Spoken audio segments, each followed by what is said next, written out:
Hi, it's me again with Corel Draw Tips and Tricks. Part 2, found a little bit easier way, but then I said in the first video I was going to show you how to contour this.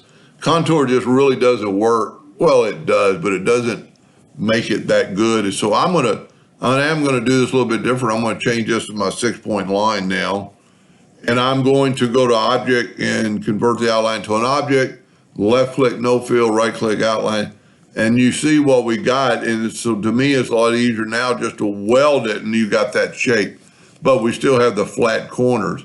But we do have nodes in the middle that'll be very easily done. So I'm going to show you, you should be able to contour this. So let's go and fill that in and nudge it over. And then left click, right click, and let's go to Effect and Contour, and let's contour the outside with square corners and hit apply. It's not as, to me anyway, it's not as sharp, the points, it is truly contouring, but these, to me, we'd have to go and break the contour apart. Whenever you can't do anything, just kind of back up and select everything and then go to effects and break the contour apart.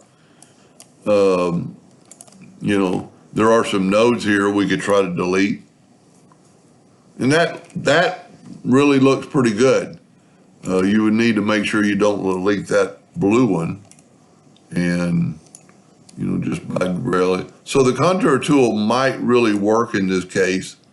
I just think it looks a little bit not as sharp, and it's not. It's not as sharp as that, the way we did it before.